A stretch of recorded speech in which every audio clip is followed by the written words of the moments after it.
Okay, so it's 6:30, so we'll begin. We haven't quite got everybody here, but we're a quorum, so we'll begin. So start with the fire evacuation proceedings. There are no fire alarms scheduled for this evening, therefore if the fire alarm sounds, please evacuate the building immediately. The fire exits are located at the rear and side of this room. Go down the stairs and meet in the War Memorial Park. Secondly, to note that the open proceedings of the meeting are webcast. Thirdly, to ask that mobiles are switched off or put on silent. Thank you.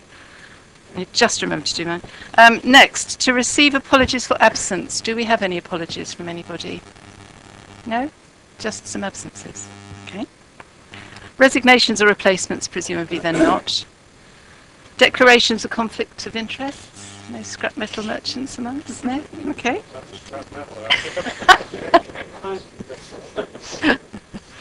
I have no urgent items. Next, to confirm the minutes of the meeting held on the 24th of July, found at paper A. Have we read them and agreed them? Yes? All agreed? Thank you. I'll sign those at the end. I don't think we have any member or public participation upon issues contained. No referral from other committees, from the Council or the Cabinet, and no portfolio holder. So, the main business, which is just one item, so it shouldn't be a terribly long meeting. But it is to look at the Scrap Metal Dealers Act of 2013 and its implications for us. And is it Jess to introduce? Jess to introduce it for us. Thank you very much. This authority has since 1964 had a relatively minor role to play in respect of scrap metal dealers and motor salvage operators. Monitoring and the enforcement of those responsibilities was undertaken by the police and the Environment Agency. Metal theft, however, has over the last few years had a significant impact on communities, businesses and councils themselves. The growth of metal theft across the country has included thieves regularly targeting infrastructures such as power lines, railway signals and manhole covers. Metal theft has also become an emotive and political issue, with thefts reported from churches, schools and war memorials. Coordinated action by the British Transport Police, local councils and the Environment Agency and other organisations since 2011 through Operation Tornado has been successful in reducing metal theft since its peak in early 2011. Operation Tornado encouraged dealers to voluntarily adopt measures that went on to inform, influence and be included within the new legislation. In response to the success of Operation Tornado, the police, the local government association and a range of other bodies pressed the government to reform the regulation of scrap metal dealers, and the result of that was the Scrap Metal Dealers Act 2013. This proposed an overhaul of the regulatory framework governing the trade of scrap metal. This report concerns the introduction of the new legislation, which is called the Scrap Metal Dealers Act 2013. The new Act repeals the Scrap Metal Dealers Act 1964 and Part 1 of the Vehicles Crime Act 2001, and this brings forward a revised regulatory regime for scrap metal dealing and the vehicle dismantling industries. A commencement order was issued on the 6th of August 2013 by the Home Office, stating that the provisions of the Scrap Metal Dealers Act would commence from the 1st of October 2013. The only exception to this is the enforcement provisions within the Act, which don't commence until the 1st of December 2013. This was later followed by Home Office guidance on fee setting. The short timescales between the issuing of both of these documents has created a challenge for local authorities to meet the necessary deadlines to implement the legislation by the 1st of October 2013.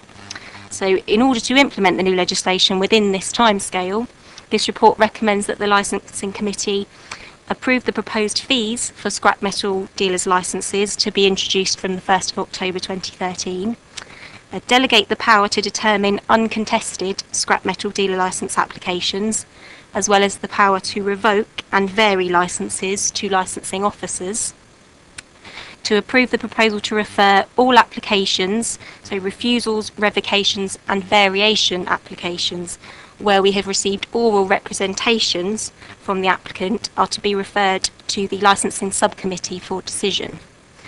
And to approve the proposal that the Licensing Committee includes a requirement for applicants to display a basic criminal record disclosure at the time of their application, which is less than 3 months old.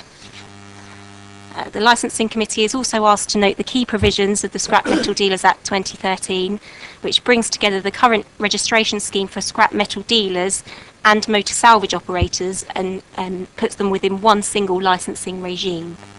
There are two types of licence under the new regime: a site licence and a collector's licence. The Act maintains local authorities as the principal regulator, but gives them the power to better regulate these industries by allowing them to refuse to grant a licence to unsuitable applicants, and a power to revoke or impose prescribed conditions on licences if the dealer becomes unsuitable. The Act also introduces the offence of scrap metal dealers, which includes collectors buying scrap metal for cash, and the requirement for detailed records to be kept for the receipt and disposal of metal. Further detail regarding the key provisions of the Scrap Metal Dealers Act 2013 and our proposed application procedure can be found in the report, and I hope this clarifies the contents of the report, and please let me know if you have any more questions. Thank you. Thank you very much. So you'll appreciate that although there's only one item on the agenda, it's important that we've got to implement this new legislation here. So thank you. Questions to the officers. First of all, Councillor Frankham. Thank you. First question is only really minor. Under 3.1 you say $77. I take that to US dollars. The point was to show there was a massive increase, but next one. The licence fee can't be used for unlicensed the enforcement activity. So how much is that going to impact our costs for our department? Do you want all the questions first, or? Shall we have them one at a time? Yeah, okay. Yes, that is an unknown quantity, and we'll have to monitor that because it will have to be budgeted for. So I think we'll see how it goes over the first couple of years, because it's a 3-year licence, and then we'll have to advise finance people that there is a cost to enforcing unlicensed scrap metal dealers, and the money would have to be found to cover the time if they wish us to undertake such enforcement, of course. Means another cost for us. Okay. You said about the basic disclosure for the disclosure, so I take it spent convictions are not relevant, just to clarify that. Yes, that would only be unspent criminal convictions and relevant offences as prescribed by the Home Office. The 11.3 on page 8 of 9. we had a licence and appeal a while back, I recall, and there was an ongoing police investigation at the same time, and it meant we couldn't get a lot of the evidence, a lot of the witness statements. It made it very difficult for us to do anything, really hide our hands. So how will we work if there's a police investigation going on and you remove their licence and then they've appealed and all that going in the background, and we thought the processes we could do on that and don't get in that position again? It'll be along the same lines on a case-by-case situation, because if we reveal evidence in a public forum that could prejudice a police case, we would be criticised for that and could impact on the outcome of a police case. Where possible, we would await the outcome of the police case, because that would support any evidence we would bring to a subcommittee. So I think it's going to have to be on a case-by-case basis, and it's still an unknown quantity. Yeah, that was very uncomfortable. I'm just worried we don't get into that position on this. I understand there's not a lot we can do.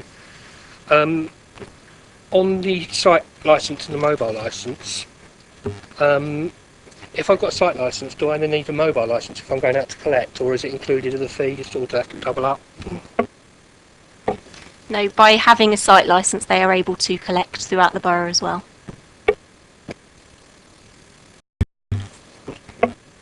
Thank you. Councillor Godison. Thank you, Chair. Just a couple of very quick questions. First one, I'm being really stupid, but I don't quite understand what Disclosure Scotland means. Sorry. Disclosure Scotland are basically the agency that perform the basic criminal record check for us. So they will be the agency that will be contacted to obtain the basic criminal record disclosure by the applicant. Thank you. Councillor Franklin has already asked the question I was going to ask about site licence and mobile licence, but just a supplementary on that. If somebody loses their site licence, would they retain their mobile licence? or could they retain their mobile line? That's a good question. I would say if their licence has been lost, so their site licence has been lost, then they don't automatically retain the collector's licence. They would need to apply separately for a collector's licence.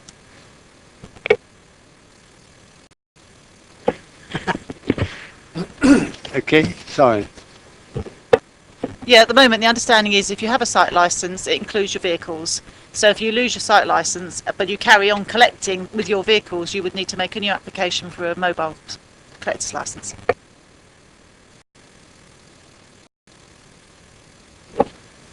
So I thought. Anyway, right, okay. And just a very quick one as well. 9.1, it says where the applicant makes representations against the decision to refuse the licence, it is proposed that the applicant may appeal that decision to the licensing subcommittee. Then on 10.4 it says appeals against a decision by the council to refuse an application will go to are to go to the magistrates' court. So presumably it's one or It would be progressive. So in the first instance, we're proposing that oral representations would be heard by the licensing committee, licensing subcommittee. And obviously, if the applicant chose to appeal that decision of the licensing subcommittee, then that would go to the magistrates' court.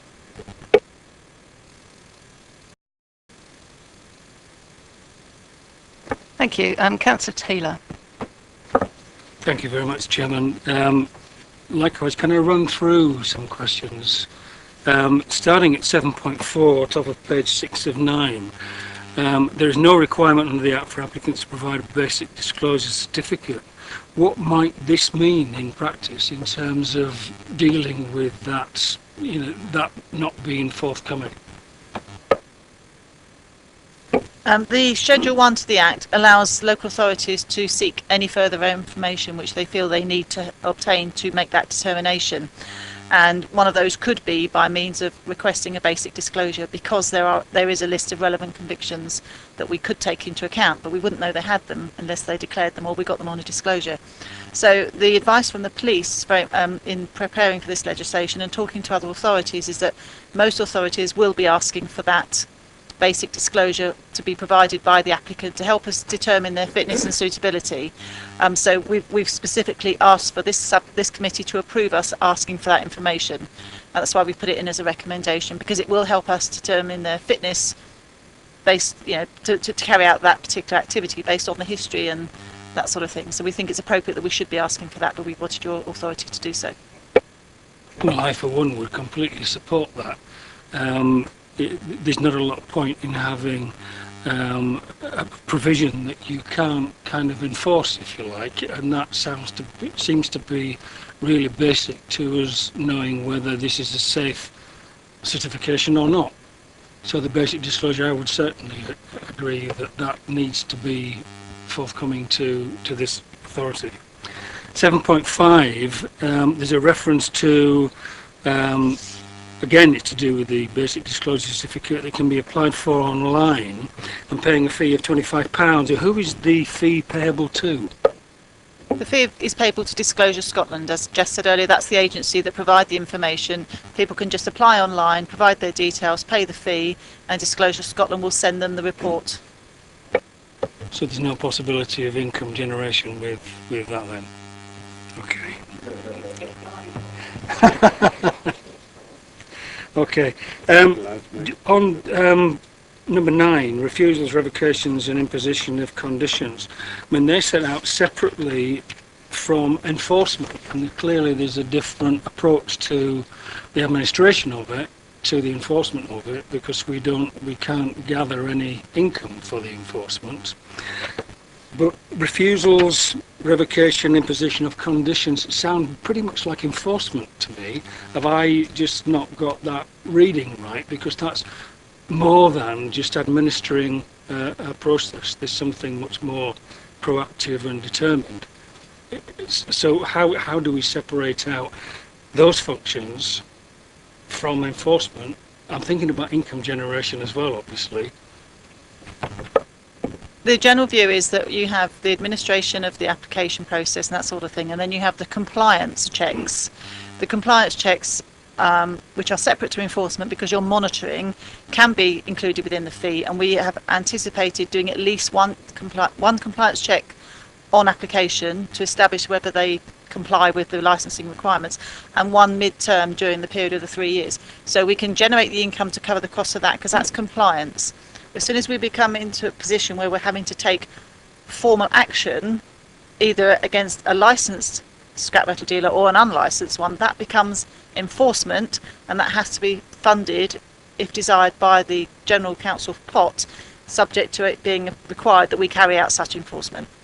So it'll have to be funded because it's enforcement work, can't come out the fee. That's an interesting point, because compliance is another word for enforcement, isn't it?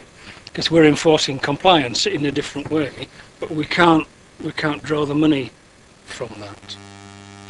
Okay, I understand now, I think. 13.1, the financial implications, the different fees for different licenses. I wonder whether these are in line with other similar local authorities. What's the framework for us determining what we charge for various licenses? Yeah, we did quite a detailed calculation for this. We've based it on the level of the officer carrying out the work, the amount of time it would take, whether it was an administrative part of the task, whether it was an officer going out visiting. We've allowed an average number of miles per journey and an average time scale per visit. And having looked at other authorities for comparison, there's been quite a lot. We are in the top half, but we're not the most expensive. So we compare favourably because it would be based on pay scales and all the rest of it, and mileage rates that are paid. So we think we've done it very detailed, and we're very close to what it should be. So we don't expect appeals on the grounds of your fees are exorbitant and out of sync with similar local authorities. We're on safe ground with that. Yes, because we can generate evidence of how we've costed it. Thank you very much. One more, 13.2. The income that this would generate, £3,000 over a 3-year period, that's 20 quid a week. It's not massive, is it? And I just wondered how far short of the total cost of implementing the new legislation this is from the income that we're going to generate from it. And that therefore means, well, where's that difference going to come from? The income is to cover our costs. So the £3,000 should cover the cost of receiving applications, processing them, visiting them. We've included the cost of potentially 3 hearings out of the 11 applications we're going to get, and we've spread that cost across all licences. So in terms of the cost recovery, we think we're there. Clearly there has been a cost in producing the report for now, and we've included that in our general licensing costs because it's a one-off cost essentially, but we will be very closely monitoring the cost of this regime and be reviewing it in 3 years' time, and if there have been additional costs with changes, etc., we can increase the cost to reflect the shortfall from previous years. I think £3,000 over 3 years is incredibly modest. Yeah, it wouldn't last John Leek long, would it? Thank you very much. Thank you. Councillor Reid. Thank you. Just referring to Section 8, consultation. Mentions in 8.1 that the authority may consult other persons regarding the suitability of an applicant. And in 8.2, for example, where basic disclosure certificate reveals an unspent conviction, at the bottom it says, I think that's officers propose, isn't it, rather than officers propose? Yes, officers propose to consult all of the above parties. Are we saying that we're going to consult as routine, or we're going to consult if there is an unspent conviction? In terms of the police, that was basically what was proposed by the police, because we're doing the basic disclosure. If someone isn't forthcoming with the basic disclosure, then obviously we can then consult with the police in regards to any convictions as well. Yes, but basically that we would only look to consult with the police if we didn't have the basic disclosure, or if we saw that there were unspent convictions that were relevant on the basic disclosure. When we grant an alcohol licence, obviously this is advertised. Is there any provision, I couldn't find anything in here, although I may have missed something, is there any provision for some sort of public advertisement when someone applies so that the public can comment on the suitability of an applicant. Any provision within the legislation for that at all? No. I mean, once they obtain the licence, they have to display the site licence at their site, and also within the collector's licence, they would need to have one on their vehicle, so people would be aware from that perspective once they're licensed. But in terms of consultation or any requirements for advertising, that's not required by the legislation. In which case, then the only comments that we could take from the public would be retrospective. If someone's been granted a licence and then the public perhaps feels they're in breach of the licence conditions, then the public obviously can contact the police or officers or whatever. Yes, definitely. And also what we propose to do through the consultation is consult with ward members in relation to their particular ward if there is an application that we receive, and then obviously there's the opportunity for ward members to comment on members of the public on their behalf, basically. Councillor Godison first. Thank you, Chair. I just wanted to slightly develop Councillor Reid's first question, because although Jess partially answered it, I'm not all that happy with the answer. And the question is, if a basic disclosure comes back clean and they don't go back over a very long period, would you not feel it would be necessary to make other inquiries just to make sure there aren't, that other Environment Agency or police or anything, have no problem? It seems unreasonable to say that if the basic disclosure comes back clean and it's only gone back 6 months, there could still be matters which the Licence Committee might like to know about a particular candidate. Sorry. In reference to, that was just not notifying the police, to clarify, so we would still consult with the Environment Agency on all applications. But that particular comment is in reference to whether there was anything on the basic disclosure would be in relation to consulting with the police on applications.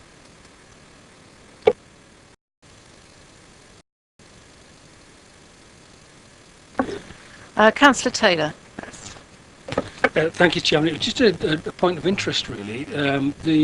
What would constitute a relevant conviction? Is it theft of scrap metal, or is it theft generally? Is it fraud? Where do relevant offences fall? Jess has a list that's comes out with the Act, so would you just like her to read them out and see what they are? Yep. Okay, so the relevant offences for the purposes of the Act are attempting or conspiring to commit any offence falling within this schedule, which is enticing or aiding, abetting, counselling or procuring the commission of an offence within the schedule. Okay, so it will be an offence under Section 1, 5 or 7 of the Control of Pollution Act, an offence under the Custom and Excise Management Act, an offence under the Environment Act 1995, an offence under the Environmental Protection Act 1990, an offence under the Food and Environment Protection Act 1985, an offence an offence under Section 1 of the Fraud Act 2006, but that's where the specific offence concerns relates to scrap metal or is an environment related offence. And an offence under Section 146 of the Legal Aid, Sentencing and Punishment of Offenders Act 2012. Any offences under Sections 327, 328 or 330 to 332 of the Proceeds of Crime Act 2002. And any offence under the Scrap Metal Dealers Act 1964, so the previous legislation. That is terrific. I mean, that is so comprehensive. I think that's marvellous. Thank you very much. Councillor Godison again. Can I just assume that the last two acts you referred to cover, using cash? I mean, buying scrap metal for cash, which is unlawful, isn't it? I think they more relate to where if you've committed fraud in the past, it becomes a relevant offence for when you apply for a scrap metal dealer. It's not specifically related to the cash deals. It's to do with the history of whether you've been done for fraud in the past or that sort of similar type of offence. Thank you. Councillor Barnes, you have a question? Yes, please. I'm curious.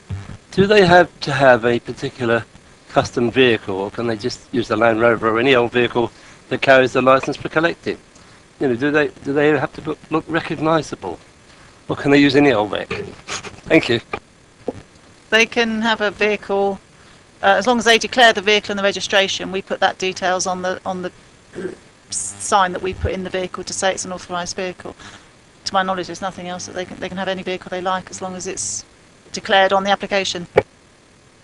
Does that mean, in fact, then they could actually move the licence to another vehicle if that other vehicle is broken down or whatever? They can just move it to something else if they need to. That is. Thank you. We're proposing that the vehicle registration is going to be on the vehicle plate that goes in the car. So it would relate to that vehicle. Whilst the licence itself doesn't relate to that vehicle, it's a way of monitoring that that person is using the vehicle that they've said they're going to use. Thank you. Councillor Jones. Yeah, just a quickie, just cross them. If it's a company, obviously an individual licensing, someone has to hold the licence. So if they're a large company, are they bringing in people from outside the area already holding licences, or do they have to have a licence from Basingstoke and Dean?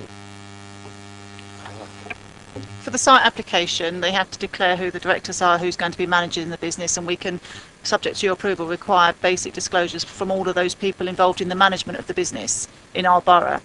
The vehicle mobile licences, the current position is that if they want to collect outside of Basingstoke, they need a licence from that authority as well. So they could end up with 2 or 3 different licences on their vehicles if they're collecting from different... That may change. That's a little bit unclear in the legislation at the moment, but that is the assumption that's been made by all the authorities, that if they register with or licensed by us and they want to collect in West Berkshire, they have to then get licensed in West Berkshire as well. The vehicle, that is. Thank you. Good question. Any other questions at the officers? I'd just like to ask a couple, really want to get a little bit closer to home, if I may. We don't often have scrap metal dealers' licences coming across our subcommittees, and obviously there are 11, I believe, in Basingstoke who have these licences. First of all, what do you have to do straight away? And secondly, are there implications for us immediately? Do you envisage more subcommittee work as these new licences get applied for and issued? Straight away, obviously, all of those 11 who are currently registered will be subject to the basic disclosure, so there's potential, if anything does come back on those basic disclosures, that there could be initial hearings from that point of view. In terms of our workload impact, what we need to do now is, obviously, once we've agreed the fee, we need to send that out so that the people who are currently registered are able to apply for their licence between now and the 15th of October, which is basically the transitional window through which they have to submit an application if they want their right to have licence to continue following on from the 1964 Act. So there's basically a transitional window, and we need to obviously notify them of what the fee is and have the applications in by the 15th of October. So that's the main sort of workload implication for us at the moment. And so if we do find that we've got some licensing subcommittee to look at appropriateness, we haven't got a great deal to go on at the moment, because I recognise, obviously, we've just got the bare bones of the Act and we've got to implement it. But is there any sort of training that you think we might need if we're suddenly being confronted with a scrap metal merchant? I mean, it seems to me that there's not a lot we can do. We can't impose conditions like we do on other licences. We're really looking at the character and trying to judge whether they're suitable characters to run it. Do you propose any sort of special training that might incorporate this, if necessary? Obviously, if it's not if it's going to be necessary, then there'd be no point. I would agree that that would be useful for some member training. You are quite limited again in the options of what you can do. As you said, there are only 2 prescribed conditions that can be added to a licence. So it's not optional as to what conditions you can put onto a licence, as with the Licensing Act 2003, for example.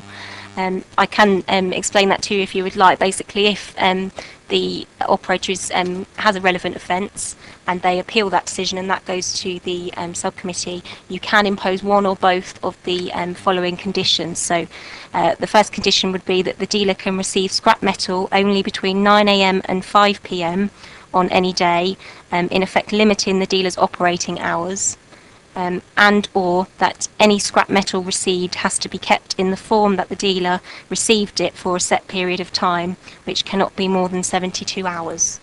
So basically looking to restrict how they're operating, that they need to keep that metal to be processed for a longer period of time, and restricting their operating hours. So those are the options that are available to you, but again, I do agree that training would be useful to understand the Act. There is quite a lot to it, it is quite complicated, and also the options that you have as a committee, I think that would be useful. I appreciate the restricting operating hours, because as ward councillors, the main difficulty that we have from people about scrap metal dealers, apart from the fact that some people steal scrap metal, is that they are noisy, messy, and they operate for too long, etc. But I'm not quite sure if we're only allowed to really look at their characters, how we can really align that with operating hours. Because obviously what we hear and what we're judging on, the conditions we impose have to be relevant to what we're looking at. I think the reason behind that is that if some of the relevant offences are related to unlawful activity with scrap metal dealing, by limiting their operating hours, then any activity outside that hours becomes unlawful, and it's probably more easy to monitor if there's a suggestion that they're doing illegal activities outside those hours. That's when the enforcement steps in, because they're also being breach of their licence as well as anything else. So I think it's more related that if there's a history of them potentially having issues with the way they've conducted their business, you tie the business down to those operating hours to be able to improve the enforcement, perhaps. And at what stage would you consider revoking a licence? I mean, you're talking about people who are illegally operating. And also I notice that it is a delegated power to revoke, but in nearly every case it would come to subcommittee because there'd be some sort of an appeal. So under what circumstances would you therefore revoke a licence? Potentially if they are found guilty of an offence during the period of the licence that was relevant. They could have a clean record and then then get into trouble and be convicted of a relevant offence, and then you can reassess their suitability and decide they're no longer suitable and revoke on that basis. Or potentially not operating the business in accordance with the record keeping, because they've got to keep records. So if they're not doing that, if they're not complying, you can revoke on that basis as well. Sorry, was there somebody over this side first too? I just thought I saw a hand before Sven's. Okay, Councillor Barnes, thank you. I'm just going to ask an obvious question. With regard to the monitoring setup, how many times do they monitor and who does it? It's not us people, is it? We don't go around there, do we? I mean, and is it every 6 months, or every year, or once a year, twice a year? Yeah, how are they monitored and how many times does that happen? Thank you. As you've heard from Jess, historically we had no powers of entry or powers of investigation for scrap metal and motor salvage. This is a new power, and we've costed into the price of the fees, the licence fee, an initial inspection to check that they're doing what they say they're going to do and that the site is appropriate. And then we've also costed in a mid-term inspection, so we expect to visit on application and at least once during the period of the licence. Thank you, Chair. I mean, some of the comments you've just made recently would seem to suggest that, that there are some convictions which would encourage you to put a condition on rather than cancelling the licence. Can we ask what sort of conditions, what sort of convictions you would feel were sufficiently minor only to put a condition on rather than cancelling the licence?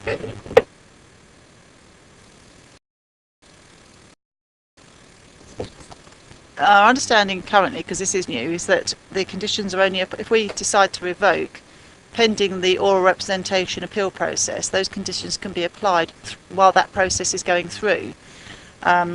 So they could come to you for a because they've appealed against our decision, and you impose the conditions at that point to say, we're going to impose the conditions pending your appeal to the magistrates court, so that you can monitor it throughout that process, and then it's for the magistrates ultimately to determine whether to uphold your decision or not to uphold it.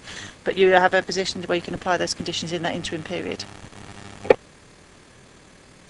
So I think we can take it then that any conviction would result in the licence being revoked, the condition would only be in the interim period between the conviction and the revocation.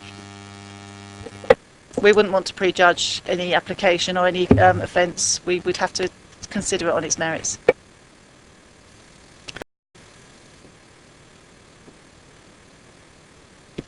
Thank you. Okay, there have been lots of questions. Councillor Raphael. Apologies for being late, and I apologise if I ask a question that's already been answered. Is Operation Tornado ongoing in this area? The police are still very heavily involved in the monitoring of scrap metal dealers, and with the implementation of the new legislation, the principles of Operation Tornado are being enacted through the new legislation. I'm not 100% sure whether they still are operating under Operation Tornado, but I think they've basically achieved their objective by the voluntary measures that they put in place are reflected through the new Act. So as of the 1st of October, everyone will have to operate as the voluntary code was underneath Operation Tornado. And have you got a working relationship with the local police that if you became aware of something, you could ask them to take action through the way they dealt with it under Operation Tornado? There is a dedicated police officer for the Hampshire area focusing just on scrap metal dealers and the implementation of the new legislation, so they would be our first point of contact, and then we would liaise with them and potentially local police if needed. Presumably everyone knows what Operation Tornado is, where they went undercover. The police went undercover, posed as people who had stolen pipes and goodness knows what, and drop big heavy hints. This is one way of dealing with it. There may be others, but they drop big heavy hints saying, "Oh, this is nicked, but you don't mind, do you?" And they video recorded the whole lot of it, and then received cash for it. And of course, everything they had, they legitimately got off BT as part of the operation. And so they caught people bang to rights, parting with cash.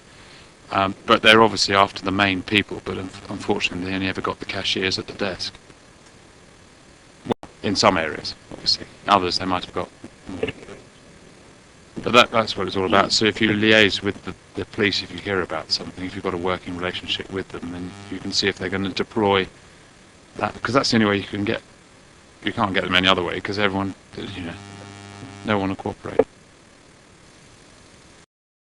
Thank you, that's very interesting. It'd be intriguing to see if this Act actually achieves anything, but we'll see as the Act working progresses. So we've quizzed quite a lot. Are there any more questions or any discussion points in general on the report that people would like to raise? No? If not, then if we just look one by one at what we're required to recommend. So the first part of the recommendation for this evening is to approve the fees proposed for scrap metal dealers' licences to be introduced from the 1st of October, and they're found on page 15 of 15 under the title Financial Implications. Are we agreed? Agreed. Agreed, thank you. Second one is to delegate the power to determine uncontested scrap metal dealer licence applications and the power to revoke and vary licences to the licensing officers. Are we agreed on that? Bearing in mind that often they will automatically come to subcommittee if there are any objections.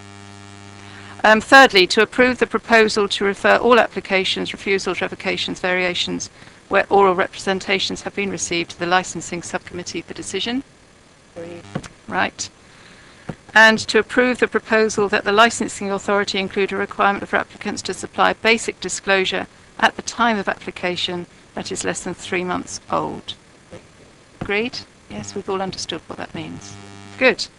Finally then, that's quite good, to note the key provisions of the Scrap Metal Dealer Act 2013. You've actually just really been given it tonight, haven't you? The sort of the guidance from the LGA, so it might be quite useful to file away if ever we need it now for any subcommittee decisions, hearings. So are you happy that that's been noted and that you've seen it? Good, thank you very much indeed. So that finished. Oh, sorry, Councillor Godison. Have one point clarified. In number 3, where it says that, that if there's an oral representation, it goes to a licensing subcommittee. Does that mean that a decision by the licensing committee to refuse, revoke or vary one will be published in the local press. Otherwise, how is one going to encourage an oral representation if nobody knows anything about it? Under the Act, the oral representation is that made by the applicant. If we make a decision to refuse or revoke, this Act somehow calls it an oral representation.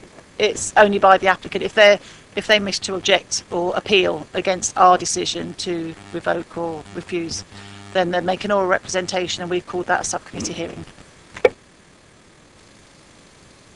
Mr Taylor. And I realise we're at the end of proceedings, but I would like to say that I think this is an excellent report.